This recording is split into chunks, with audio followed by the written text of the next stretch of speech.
This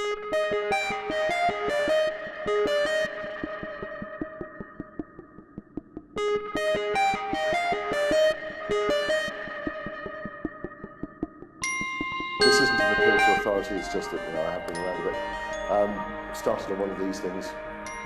A few appreciative nods going around. Before migration to one of these. Yeah? Yeah? No? Any love for the beep? No? Oh, there you go. Before migration to one of these. There you go. Definitely some nods. Before things became really exciting and moving on to one of those. Progress. So, I am also a very, very infrequent blogger. I do have a website. I do sometimes remember to put things up that I find interesting. You know, if you find anything there that's useful, knock yourself out, but don't expect to find anything there for months and months and months on end. So first things first, how many people here are running teams of developers? Yeah? Okay. How many people are using test-driven development as a regular part of their... Excellent. Okay. How many people here need to be sold on the idea that test-driven development is actually a good thing? We've got at least one hand up there. That's excellent. Okay. So, for the teams that you're dealing with, how many people have had to deal with developers who, for whom test-driven development is a new idea? Brilliant. Okay. So, most of this talk is actually going to be it's going to be demo. It's going to be actually in the IDE. It's going to be running through scenarios and to try and help illustrate the problems that I've encountered with the teams that I work with before, and why test-driven, or at least one of the ways in which test-driven development can sometimes be a barrier to entry, and can sometimes put people off. I mean, who isn't sold on the idea that testing is a good thing? Brilliant, that's the right answer. So no one's put their hands up to it. Yes, testing is a good thing. Being able to test early, being able to test often is one of the best things you can do with your code. You can produce, it helps to drive the quality of the code that you're dealing with. But the problem is, if it becomes difficult and onerous to achieve, the people that you're working with are much more likely to not want to bother. A lot of developers, a lot of programmers like to take the easy option, yes? Like to take the shortcuts, like the creatures of habit. They don't like having their workflow interrupted. They don't like having to rip their minds out of what they're doing and have to solve another problem, yes? They like to be able to a lot of people just like to be able to turn up, do their day job, and go, yes? So, what I'm going to do is run through the basic overview, and then most of the rest of this will actually be demo. Okay? So what is an auto-mocking container? Does anybody? Any hands? No? Okay. Well. So an auto-mocking container, in simple terms, is a specialized inversion of control container. So how many people are using a dependency injection or inversion of control containers? Excellent. Okay. Who's not certain of what an inversion of control container actually is? Okay.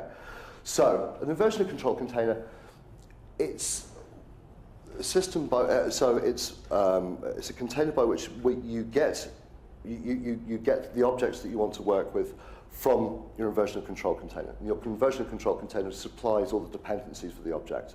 So you ask for a controller, it provides you, and the controller may have a constructor that takes several services, and those services will be provided by the inversion of control container. It means you don't, as a developer, you don't, or as a programmer, you don't have to worry about where these dependencies are coming from. Okay? We'll demonstrate this in more detail. But the crucial thing is it supplies test doubles for the dependencies. So it will supply the mocks for the dependencies. So as opposed to providing real objects, it provides the mocks that you can then test against. Okay? And that really is about it. So actually the concept is fairly simple. But once you see it working, it should help to make a bit more sense. So the virtuous cycle, as it were, when you're developing, is you, first of all, you write your failing tests. Yes? You then implement the code that satisfies the test that you've just written. So you go from red to green. And then hopefully you refactor, sort things out, and you carry on in this fashion. Yes? There's nothing particularly controversial about this? No? What really happens, or what happens quite a lot of the time, is you write a failing test. You implement code to satisfy the test. And you then break unrelated tests. Or what can happen is you break unrelated tests. And so you then fix the broken tests and refactor. But by fixing the broken tests, you've now derailed the train of thought. Right? So you've moved on from the code that you were working, the code that you were testing, and you've now broken, because you've broken something completely unrelated, you've now completely lost where you were. Yes?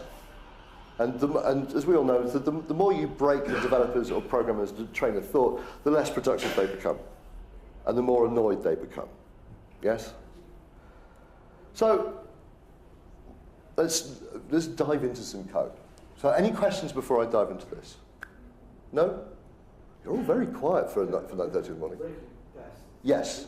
So it seems to be you test the class in isolation, so you will break an existing test, so it's either the test is obsolete now because its functionality has changed, or what kind of break it? Well, should we run through this and you'll see exactly what I mean. Okay? So let me just, where's my mouse gone? So, I'm just going to start from an empty web application.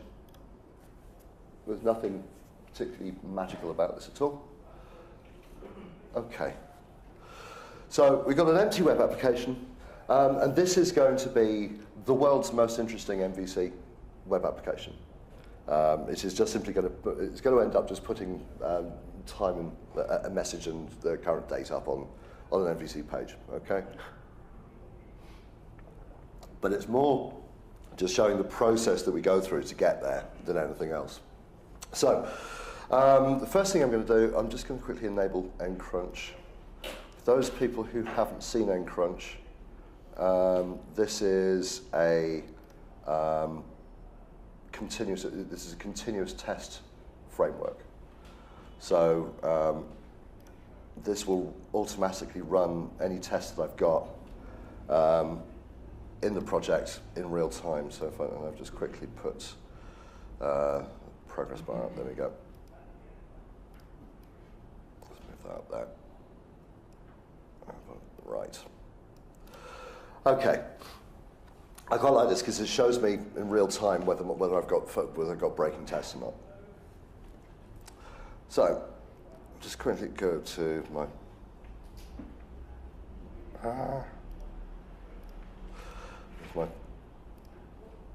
sorry, my Windows have decided to completely I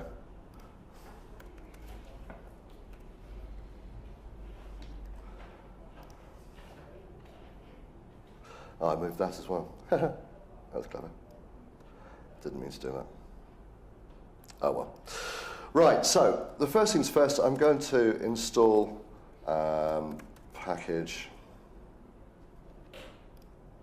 when the IntelliSense picks up. Right. So this is going to be a MVC application, so I'm just going to get my dependencies for MVC.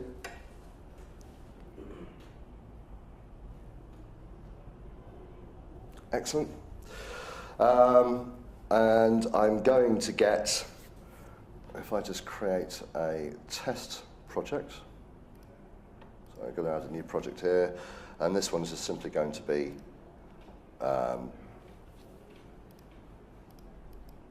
so this is simply going to be to run my unit tests.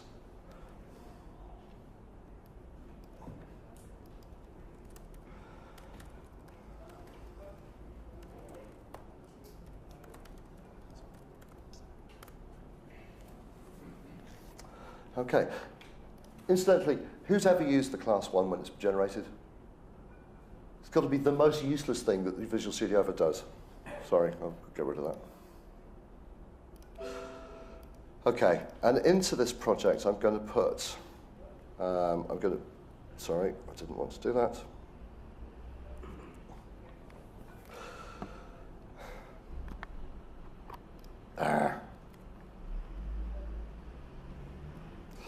Right, so I'm going to put in n units, so I've got something to run my unit tests.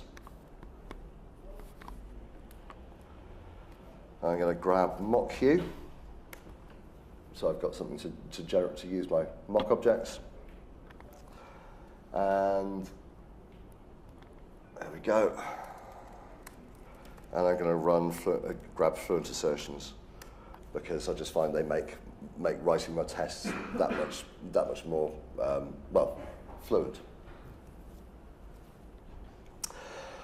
Okay, so last but not least, I need to add a reference so that I can refer to my web project.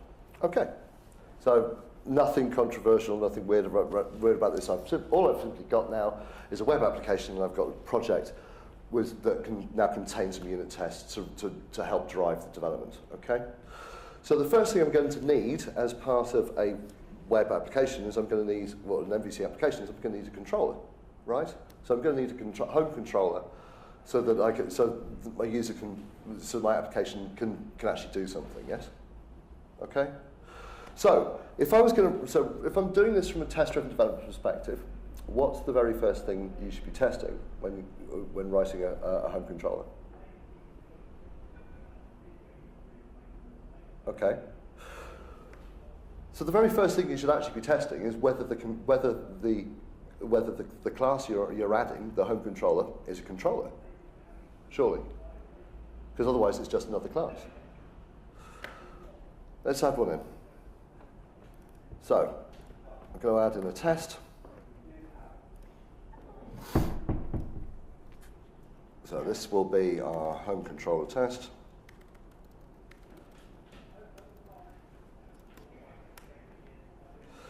So we're going to say this is a test fixture. Don't need to do this, but I quite like to do this just because it means I can see instantly what's going on. So currently that's right. That should turn green in a second. So I'm going to so the first thing I'm going to do is run a test that says so void set as controller. Such a term that I picked up from. I'm trying to think who I picked it up from. Mark Seaman. That I find quite useful actually. What's going wrong here? Say again. Of course I do. I spent too long in different languages. Right, so so the green is the test that's currently that's currently passing. It's passing because basically there's nothing in there. Okay. So what I need to say is that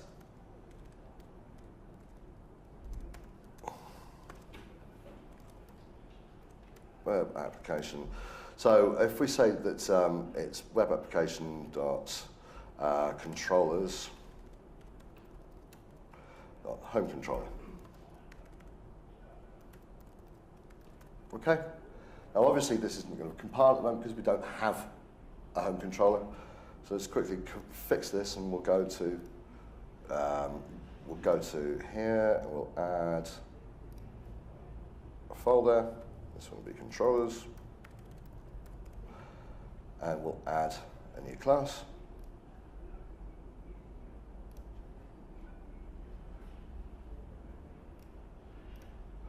We'll call this home controller. So, why isn't that finding it? Have I not got the namespace right? web application 3. There we go. So, what I should be now saying is the SUT should be assignable to, and it should be assignable to a system.web.mvc.controller.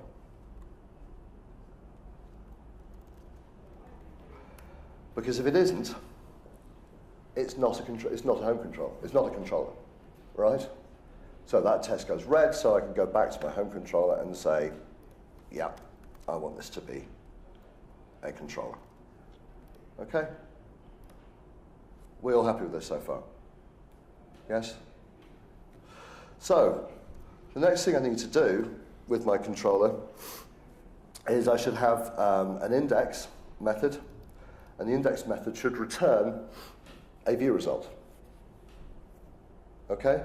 So this is all the setup that you should really be doing for even just at the controller level. So let's have a index. Sorry.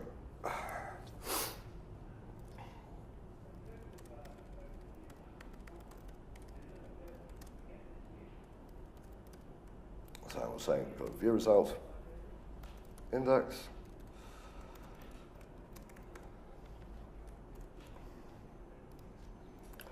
So currently that will return null. And so the test should be public void index should return view result. Now, so there's our SUT again.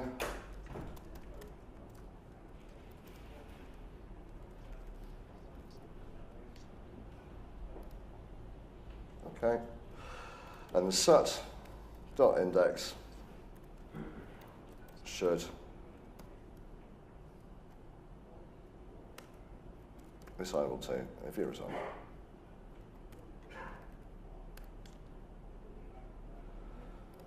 Right, that's a test, and again that fails, right? So I want to return a view this time. And we'll say this needs to return an index. So that then works, and that's returning results, and after our test pass again. Okay? So far, we're writing tests, and the tests that we're writing aren't breaking anything else. They're in isolation. We're writing the test, and we're only breaking what we need to break at the time for the code that we're writing. Yes? Okay, excellent. So, what I'm going to say now is that the index, right, so let's just use that just briefly, and let's create a razor view. There we go. So currently as this stands,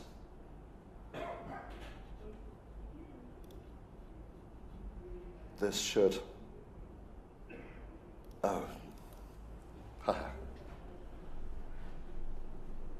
okay. Oh, sorry.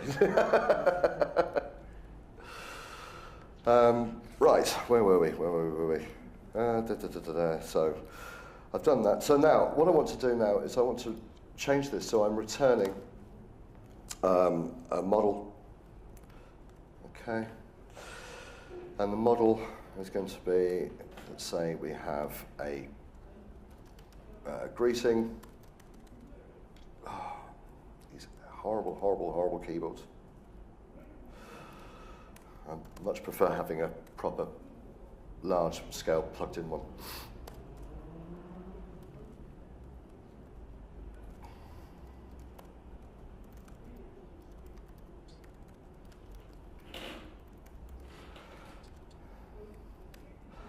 Okay, and the date is date time now.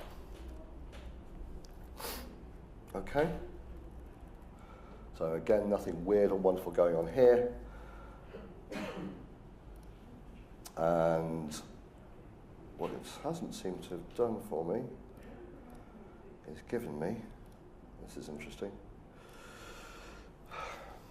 it hasn't given me the standard, in fact it hasn't given me a web config at all. Say again? Sorry, no, it's given me a web config. No, what it hasn't given me is the routing. So,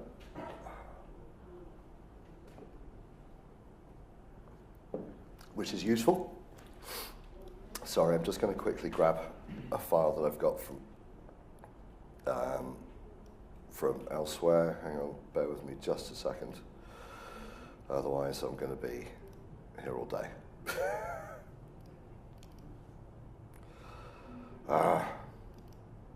Why doesn't this ever go smoothly?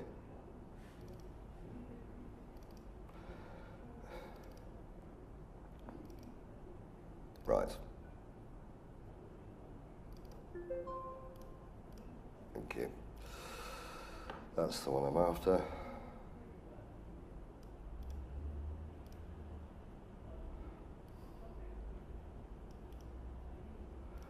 So for some bizarre reason it hasn't added that in.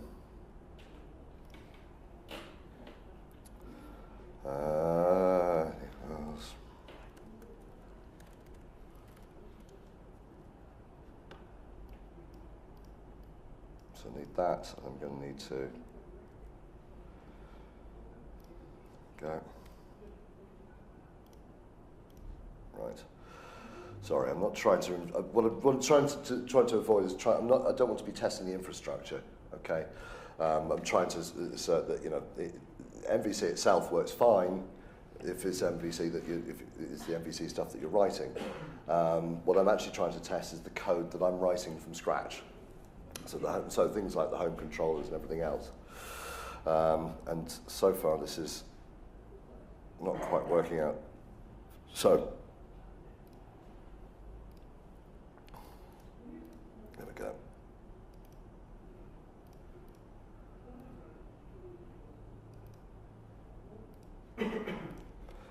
So I do apologise about this.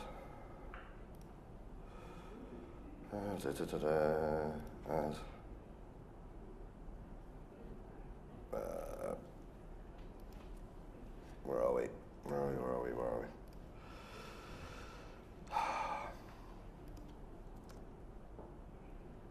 There we go. And that should be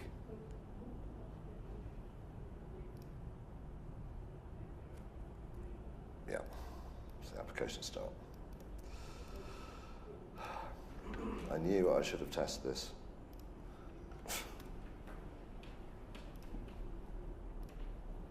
Okay, so hopefully that should now run and shouldn't display anything. Okay, that's getting better. There's our views. Let's get rid of that.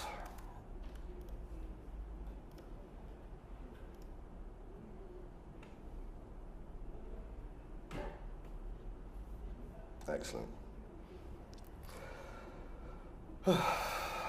This is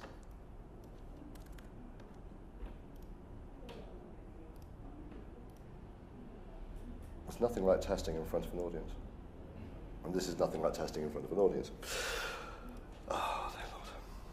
Right. You'll have to forgive me for this. We'll simply go back to the code for the moment. So, from the perspective of the controller, okay, what I want to do is make sure that I have, I've got my home controller, I've got a greeting, and I have, so I've got a model that's being put out into the view, okay, that model contains a greeting and it contains a date, okay. Now, in your well-structured enterprise application, the greeting doesn't come from a string that's inserted straight into a model, right? Your greeting would come from something like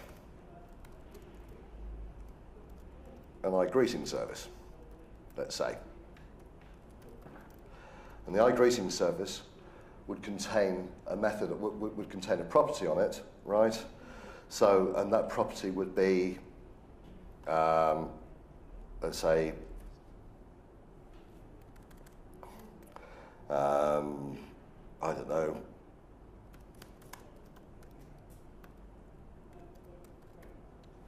okay?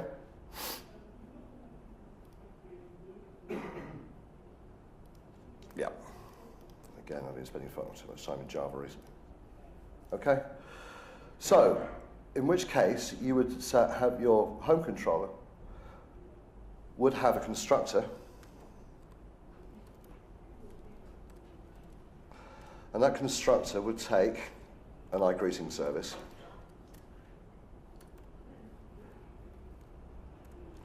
and the greeting here would then take, so we then insert this, insert the field, and then our message would come from get message. Okay? Now the problem we've got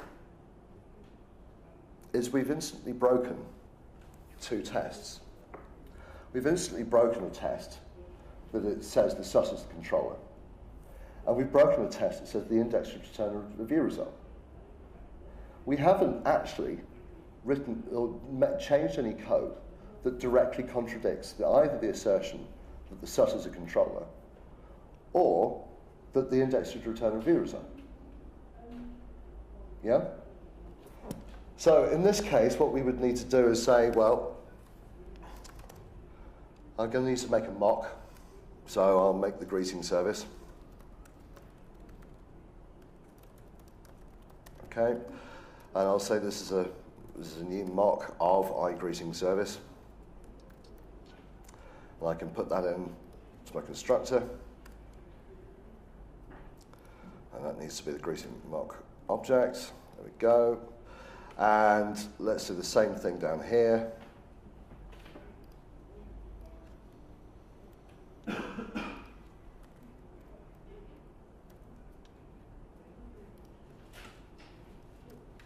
Greeting mock object. Okay?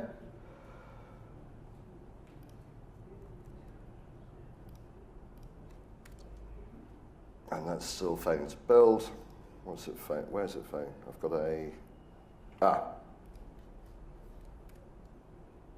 There we go. So now my test passed again. Okay? So we've got so we provided the mock for the greeting service, and everything's good again. Now, if we go back to our controller, again, this date, that's nowhere near enterprise enough. We wouldn't simply get date from datetime now, surely not. What we actually want is a date service. So if we say that we have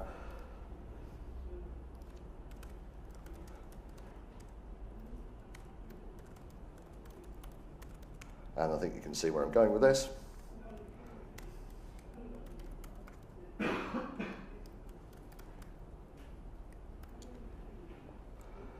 So again, I'm going to add in the date service from here.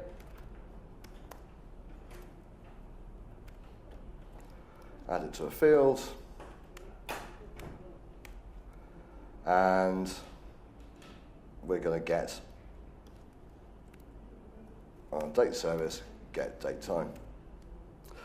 Once again, I've broken the test. And again, I've broken tests in the same places.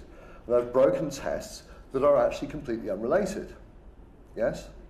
I've broken tests again that say that break the assertion that the class I'm dealing with is a controller, and that I'm returning a view result. Okay? But I haven't really changed the concept. The code that I've changed doesn't actually change this intent at all. Yes. I'm not Microsoft and Java. Sure. So I understand the concept, don't understand the whole thing here. What I usually do, I go to the test, I add the signature, then I refactor the code from the test to add. Right. So I don't break this way. Okay. So yes. Okay. So from what I'm trying to put across, more than anything else, is the fact that from a developer working with code, and it doesn't really matter whether this is Java, whether this is C# or anything else, the fact that it is easy to break or to put barriers in the way, so that you've got to continue to keep coming back to code that you're working with to fix errors or fix build problems that you've now got that aren't actually related to the intent of what you've changed. Yes? That's. Yeah. Case of major refactoring and changing signatures. But this isn't a major refactoring. This isn't a major refactoring at all. This is simply adding a service into an IRC contained class. Yes. So this isn't a major refactoring. If I was taking methods and moving them around and moving them out into other classes or doing various things like that, I would absolutely agree with you. But I'm not. I'm simply saying, as opposed to getting a value from a straight sort of hardwired into a view, right? I'm getting it from another source. Now that shouldn't, by rights, be a barrier to what you're already doing. Yes? So let's just quickly do this. So I've got my date times, service mark is equal to new mark of I date times, not factory, sorry, getting ahead of myself. I date time, I date service. Okay. And so here's my date time service mark object, and here's this one. Now notice something else is happening here as well. The other thing that's happening is our test, the setup for the class that we're testing, is becoming noisy. There's a lot of stuff going on here. There's a lot of ceremony going on here that actually we don't need, okay? Or that obscure from what the actual intent of the test is, all right? Do I need to know, from the perspective of the home control, do I actually need to know that these objects are required? No, I don't, do I? But yet that ceremony is now there. So I've now got this magic invocation that says that I need to put these things in place. Now what's going to happen when you write another test? When your developer writes another test, the first thing they're going to do is they're going to copy. Right? And so they're going to copy all the ceremony of setting up and copy that out, they're going to copy it into the next method. Or they're going to set it up, or they're going to move this out into another helper method. Yeah? And when the signature changes again, say this time around, you change the signature so that you end up, and I've seen this happen, so this really does genuinely does happen. So you change things at the signature, so this is no longer required in the signature, right? We'll take that out. Okay? And then what then happens is they go back to the test and they're, right, okay, so I can take that out, and I can take that out. But then these things get left behind, right? So and especially these are only two tests that have broken at this point in this class. If you're doing this, on a larger scale, you may have 50 tests that have all of a sudden broken, right? And especially with a large controller. So controllers, an account controller, for example, where you've got methods. So you've got methods by which people can register, and you can retrieve details, and you can log in, log out, and all the rest of these things, right? If it's all in one controller, you've now got a whole raft of tests that are now broken. And so your developer will go down and they'll go through. They'll rechange the magic invocations that make things work or not work, right? And so you get noise. So what I'm going to try and do is try and show you how we can get rid of this noise and make things easier, okay? So let's quickly go back to where we were. Let's put these back in place.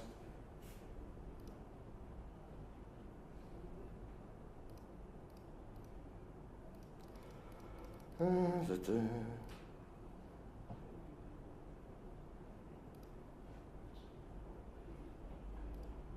right, sorry.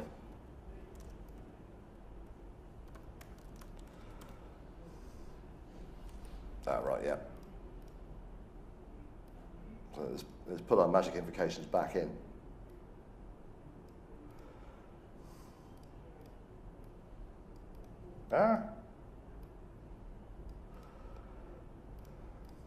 Right.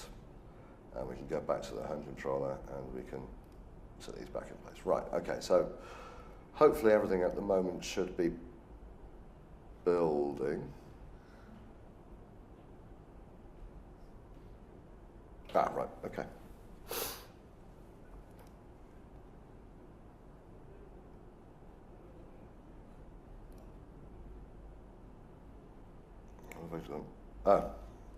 Speed object. Okay, brilliant. So I've got my green test. So what I'm going to do is I'm going to add in a dependency. Store package. Make sure I'm in the right project. And I'm going to install the dependency, which is the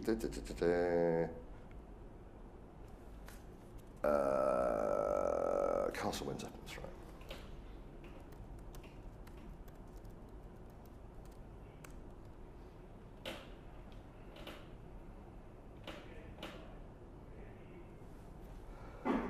Okay.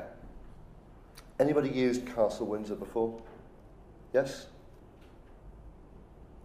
A few. Okay.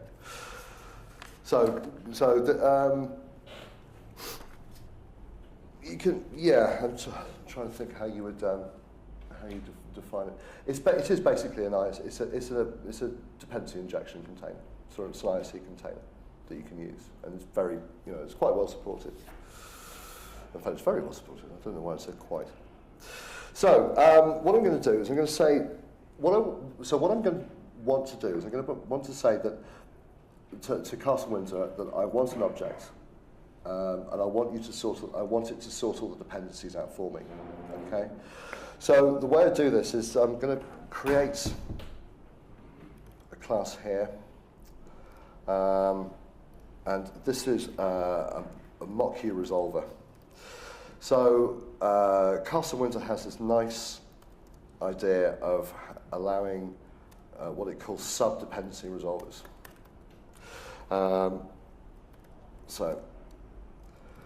And the sub-dependency resolver basically says when I ask an object for when I ask Castle Windsor to create an object, it will then go through its dependencies, so the sub-dependencies of the object, and it will either get them from a mapping it's been given, but in this case I actually want to override that and say that, look, if you don't know how to get a dependency, create a mock for me. Okay? You'll see what I mean in just a second. So I'm going to get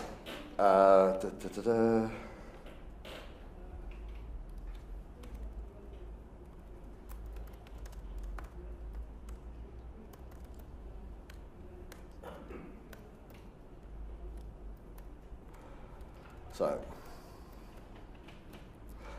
going to grab a kernel, and I'm going to initialize this in a constructor. Okay, so there's my mock queue, there's my resolver. So the first thing I need to have a look at is the can resolve method. The can resolve, what I'm going to say is that if the dependency I'm looking at is an interface or it's an abstract, then we're going to replace it with, I'm going to provide a mock in its place. Okay.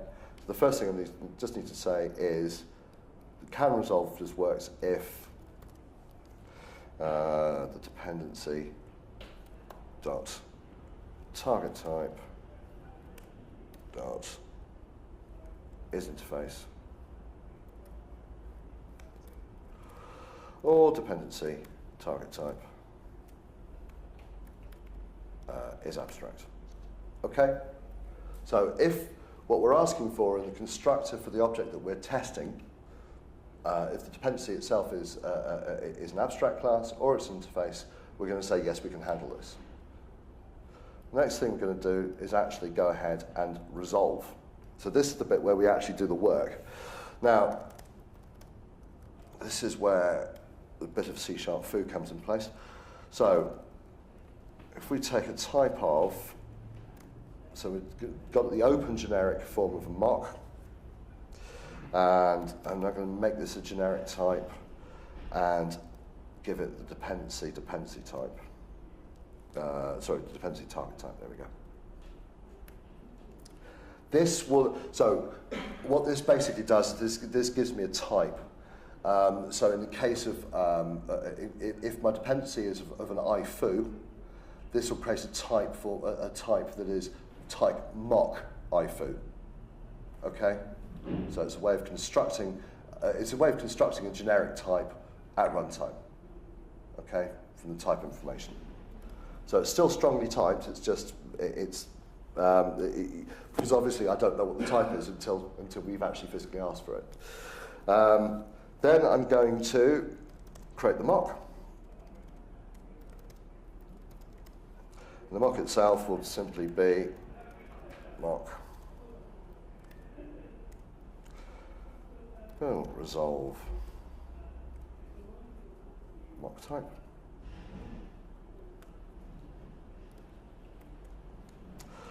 And then the last thing I'll do is return the mock object. So I create a mock, so let's create a mock key mock of the type that I've asked for, or create the type of, actually instantiate the class, and return the object that the mock represents. Okay? The other thing I need is what's called is an iWindsor installer. So I'll just call this a unit test installer.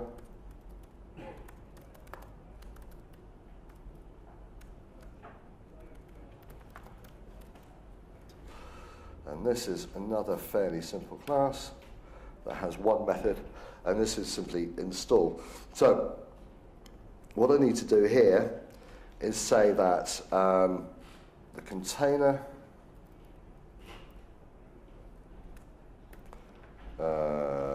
.kernel.resolver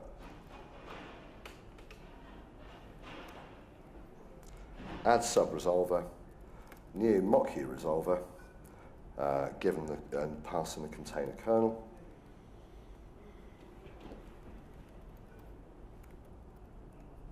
Okay. And what we're going to say is container.register classes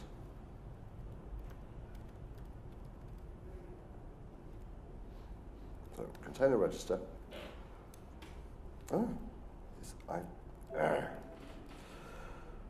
right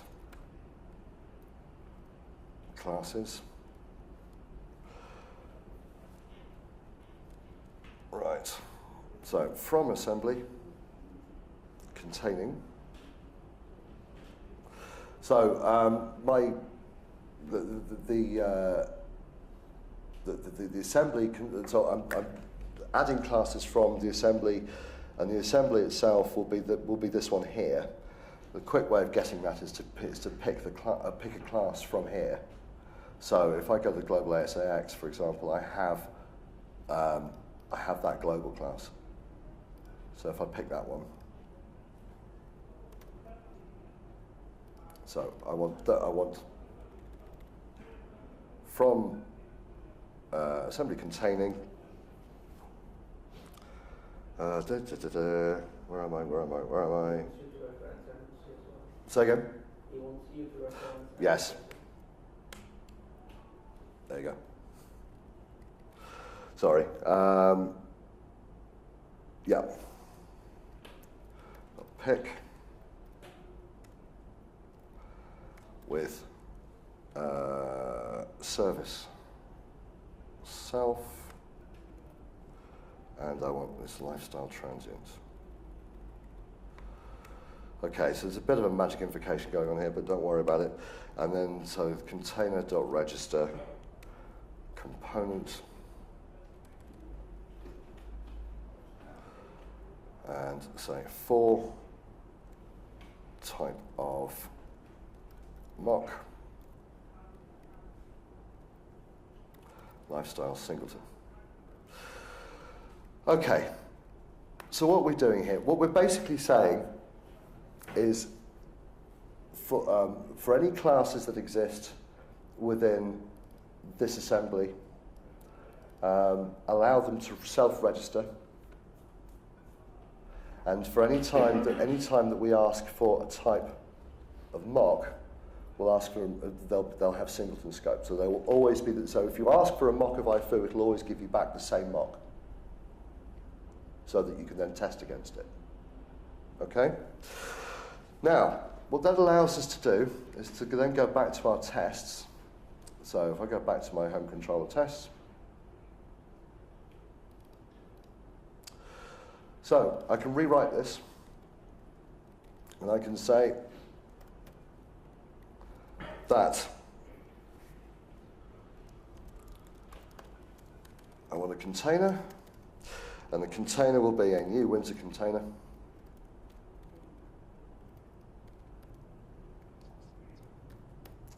And I want to install new unit test installer. And what I can then do is I can then say that the system under test is actually now container resolve home control. Now,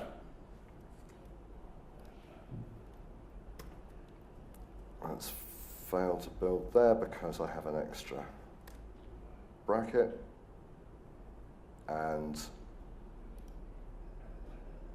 that has passed. So my tests have passed. So everything's nice and green. But notice that now my test setup now doesn't have any reference here to the members that were on the class. So my dependencies have now been provided for me. Okay? So I can now say that if I do this, and I replace this,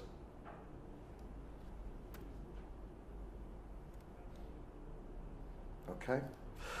Now, what we want to say now is, if we go back to our home controller, what we haven't done is we haven't looked at the case where is my home controller again? I can't see it. There we go. Controllers, home controller.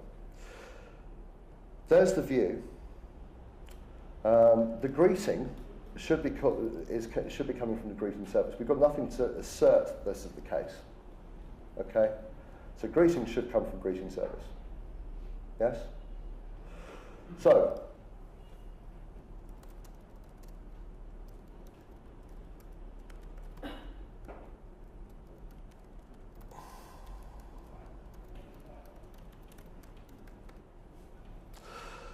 I'll just put the container in place. Now, what I can also now say is I can say the container dot resolve, and I can add in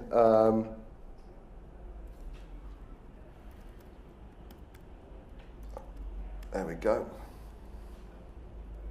So I want to now resolve a greeting service.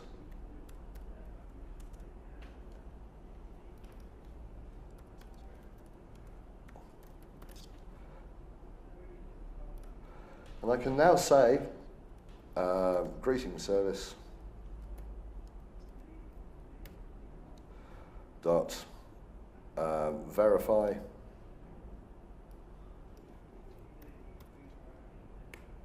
and I can verify that service and add that as a test.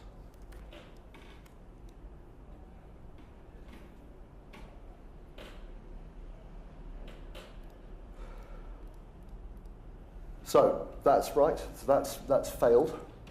And of course that has failed because I haven't actually called the index method on my set. So if I now say set.index, so I've gone to the, so my objects have been set up, the mocks have been provided in place for the dependencies.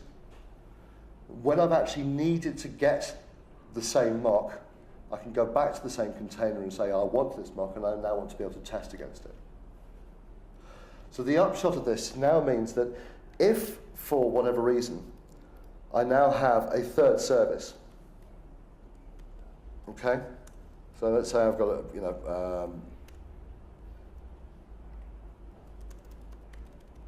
public interface, hi, foo, and we add in ifoo as a dependency.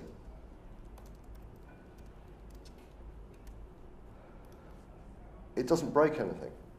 None of our tests are broken. We haven't changed the point is we haven't changed the intent of the code, right? We've simply added another dependency to the class.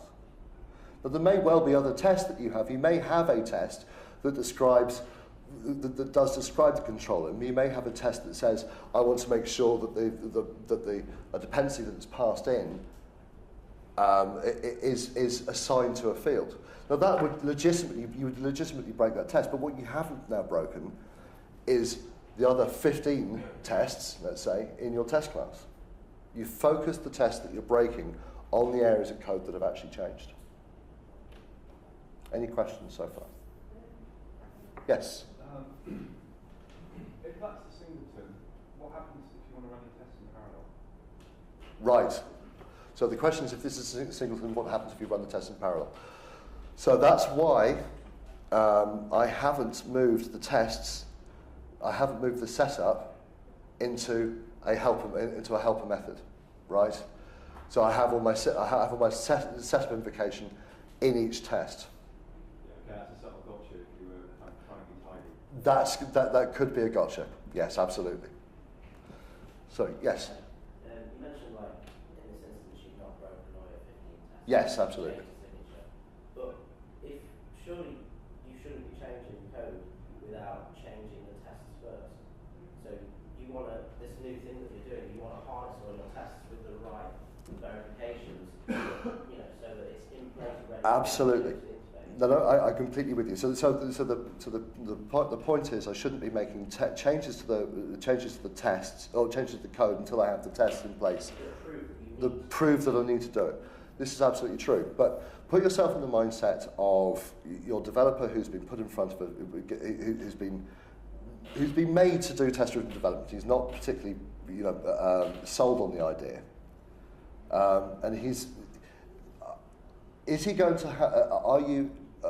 Do you really want to have to make the developer go through every test against a class every single time? They may not see the fact that these tests are in place. But there are other approaches that can help with, like builder patterns. Or of course there are. Of course there are. And I'm not saying, under any circumstances, I'm not saying that this is this is the be-all and end-all. I'm not saying that this is the only way of approaching it. It's a tool. It's a tool in your armory, if you like. Okay, it's nothing more than that. No, I mean, you still want to try. You want to, as much as physically possible. You want to try and enforce good practice. You want to try and break. You want to break a test first. You want to you want to set everything up in place. But this is more about reducing the barriers. Yeah. Any other questions? Yes. I found that usually people don't put as much attention, in the code readability of the test as they would do in the actual production code. Right. So I was wondering whether using this approach, you kind of masquerading somehow, hiding from the person who comes here and reads the test, what's the interaction between the component in testing and the component and other. Right. Because if I come here, I read this text, I don't even know what the dependencies are. So how can I know kind of things I have to set up in order, to set up the scenario and set up the interaction between the components? Okay, so so the point is, when we're doing this, are we hiding the dependencies, or are we abstracting away the knowledge required for of the dependency? Yes, I'm wondering whether this thing is, it's making the test less readable. It's making the scenario less readable. So are we making the test less readable? Generally, I've found that no. Generally, I find you're making the test more readable, because then the only things you need to express using this type of method are the dependencies that you actually need to test. So, for example, the greeting should come from greeting service. I have no mention here of the date-time service. I'm not interested in the fact that there's a date-time service. I know that there's a date-time service that's been injected into the class. Sorry, it's there. I haven't seen it because I'm not interested in that dependency. I'm not testing against it. But let's say you're a new developer. You come here. You want to write a new test. Yes. Right? But you're only looking at the test without looking at the actual production code. You don't even know that home controller is using a unique test to perform some work. So you would not know where to go up to set up, because you don't know what the dependencies are. So you would have to look at the implementation first. Right. Okay. So the point is that so as a developer coming into the code, they're not going to know the dependencies that are required. Only by looking at the tests. Is that true? Because I can see that there is the dependency there. Well, that's because you already have a test. Right, but you shouldn't be in a position where you have a dependency. If a dependency has been added to a class and is being used, there should be a test to cover it. So as a developer coming in, looking at the test class, there should be a test there that describes that interaction. So you should be able to see it. Okay. So what I was going to do was to move on from there. So what I was going to do was add in a dependency. Now, currently, here's my web application. So my web application, if I say that, sorry, where was I going with this? I was going somewhere deep and meaningful with this. Not a problem. So, yes, so you could go down this route. What I try to do though is, because my applications I will be running, so my MVC application I'm running a mocking I'm running dependency injection, so my ISE container, okay? So in my default project, let's add this. So install package, and the one I actually like using is Ninject, okay?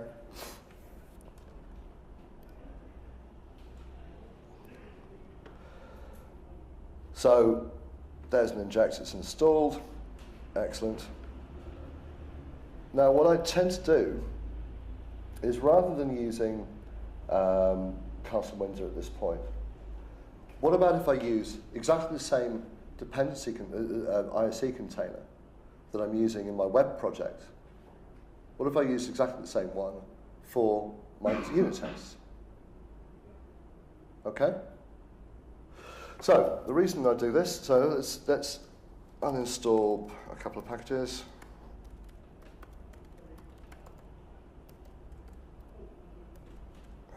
I can't type to save my life at the moment. I do apologise.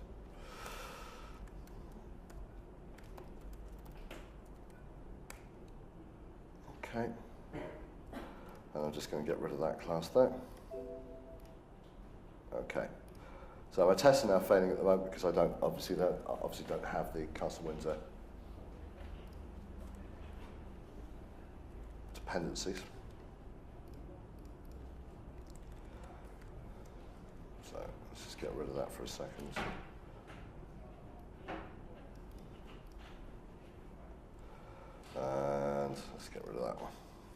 Okay. So, what I actually tend to do, what I didn't do is,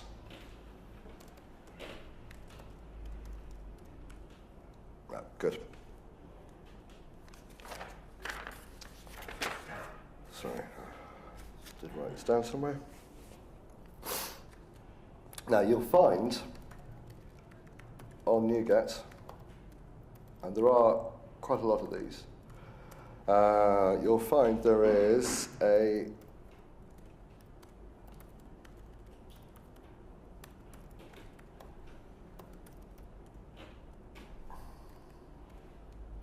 there we go. So there's a pre-built mocking kernel called, I use the, so Ninject, mocking kernel, mock-Q.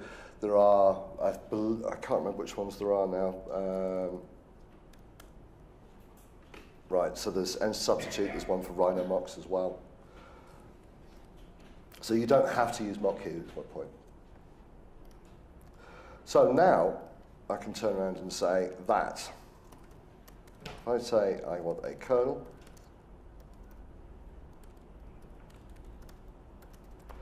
this new mock-Q mocking kernel. And what I'll say now is that the sut I want to test is kernel dot get home control. And again, I'll do the same thing here. So,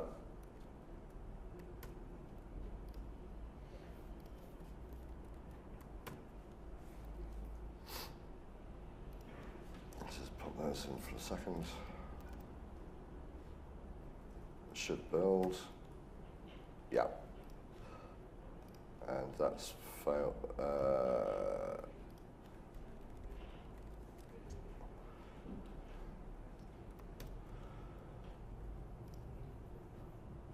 Typing it saying mock-Q does not exist. Where is that? Oh, it's got its right. Sorry, this is a case of this is a case of ncrunch getting confused. There we go. Got confused because the dependencies all changed. So.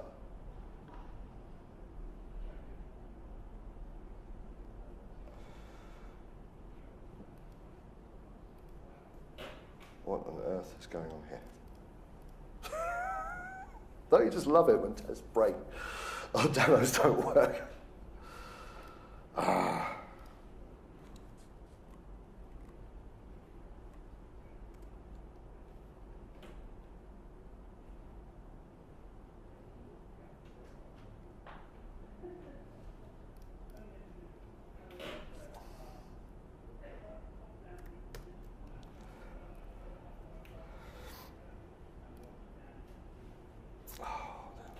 Tell you what, here's a project I made earlier.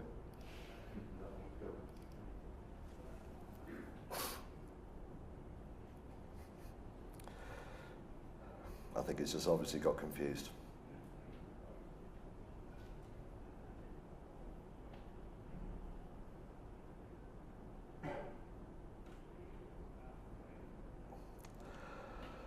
Come on, Visual Studio, you know you want to.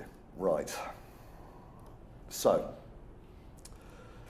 here's my home controller tests.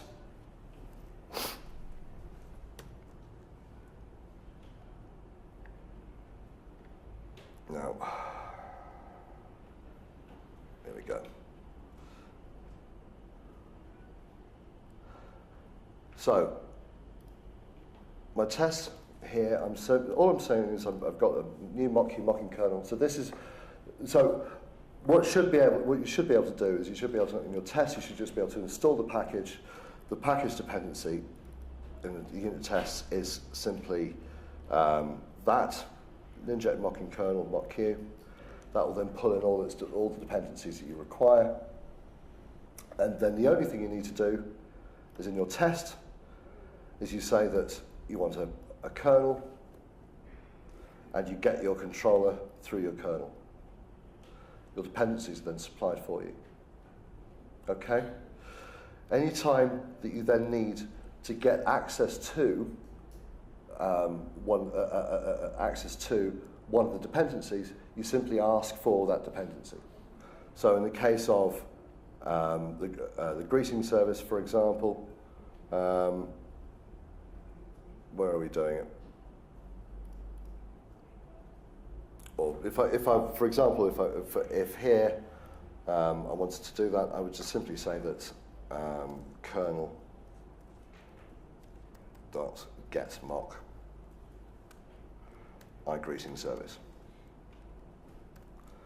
and that will then give me the mock that's exactly the same mock that was injected into the class. Okay. Now there are some interesting little side effects. If you're doing this, if you use the same IOC container for your tests as you do for your actual running code, you can do some nice things with this. So, well, first things first, let's go back to the home controller here.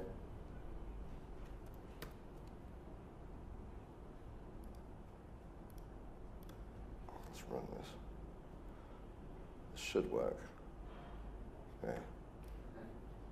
See, I might have reused this.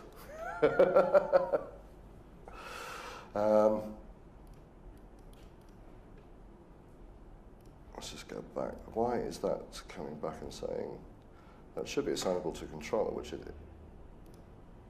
is, and that is really strange. I've got this test. This has to be a case of, yes, this has to be ncrunch again, that is deciding that that doesn't like it. Let's run this separately. Right. Ah, okay.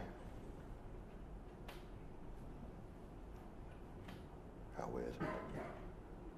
How really strange. I do apologise about this. Because all the other tests are working. Say again?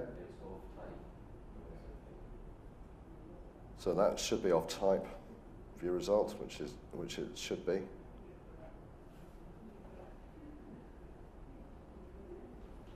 And that's assignable. I will have to come. There has to be an assembly resolution problem going on here. But anyway, one of the other things you could do with this is you can say, so as opposed to simply saying that I want to have a mock used at this point, so simply instantiate a mock, because I'm now running a full IOC container, I can even do setups on this.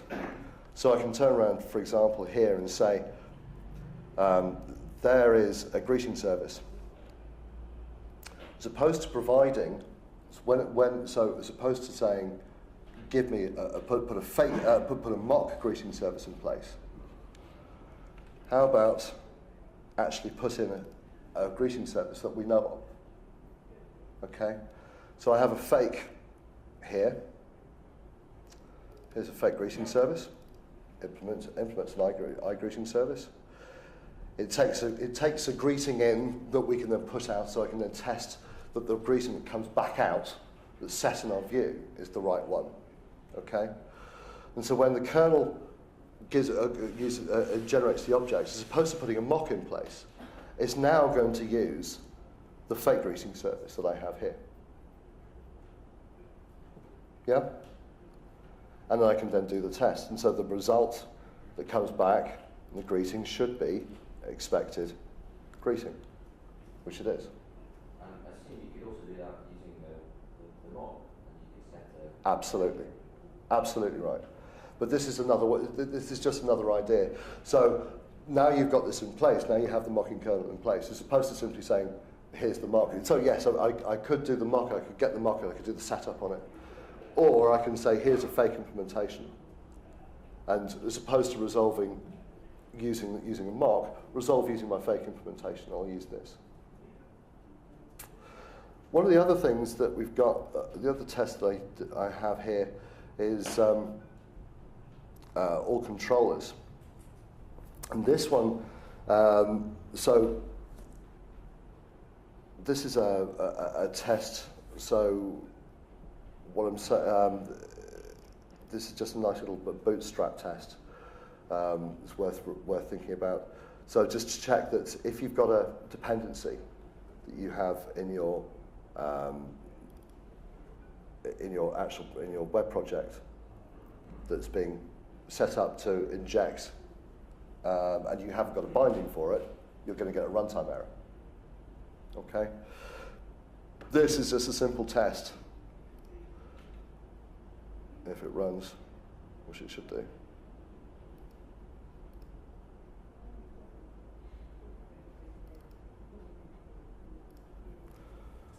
So that if I go back to the bindings, so there's my Ninject Web Common. So I'm binding a date service to a date service. What should happen is that the all controllers test should now break.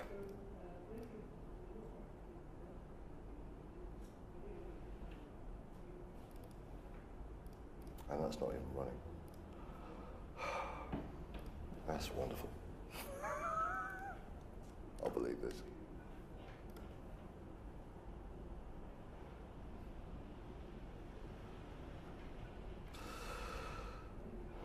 Honestly, this I really do need to check this.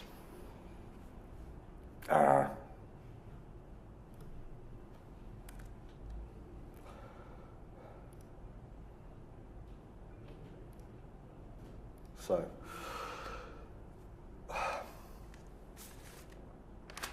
any other questions? Sorry, this yes. Okay, so I've verified that my reading service is called. Yep. Now I want to drill into that, start test driving the implementation of that reading service. Right. I don't want to do that via having to do a controller. I want to test it in isolation. So I'm going to start passing in, traditional testables. Absolutely. Instructor. Yes. So then you've got one way of testing controllers using this auto-knocking container. Yep. And then you go back to the traditional way, unit testing. Okay. Your units. So you've got Yes, absolutely. Right. styles of testing. Right. So it does depend. It does depend very much on what it is, on what it is you are testing. Okay. Yes, there is no reason why, a class in isolation. You don't have to use this as a method of getting your class to test in isolation. What this does, however, do is help to isolate you from. It helps to isolate individual members, for example. Think about it this way: your class, you may well have tests that encompass the setup, and you may well have tests that say, I need to ensure that I have the correct dependencies, and the dependencies look correct. Yes, but you may have but your individual methods within the class you're testing, your greeting service, for example.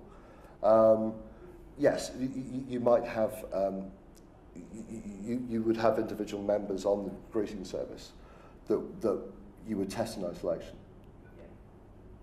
So you may or may not use a mocking kernel to generate those dependencies. Or have I missed the question? No, I just find it like I want to pass as little services into my controller as possible. Right. A good old domain object that's got all the services it needs on it, so the controllers are kept skinny. So it's perhaps only a minute that I'm doing a controller test, and then for the rest of the time I'm developing these low-level units. Yes. Outside of anything to do with controllers. Yes. And then. Okay. Okay. So I've picked on a controller because it was an easy concept it was an easy concept to latch onto, and for a lot of people this is where. For a lot of people, especially within version of control containers, this is the entry point that they deal with. Okay, it could be anywhere on that stack. It could be. It doesn't have to be controllers that you're working with. It could be your domain object. It could be the setup of the domain. The domain object itself may well be pulling dependencies in from other sources. You know, it may be maybe its own authority. Who knows? But anywhere where you're dealing with dependencies that are being pushed in, then this is worthwhile thinking about. Okay, but no, this isn't a controller only thing. This is at any point where you have dependencies that are being supplied. So it could be anywhere down the chain. Okay. Any other questions? Okay. Well, I think we'll wrap it up there. I do apologise. My test work, my projects weren't working quite as well as they should have done. But thank you very much for your time, and I hope you have a remainder of a very good conference. Cheers.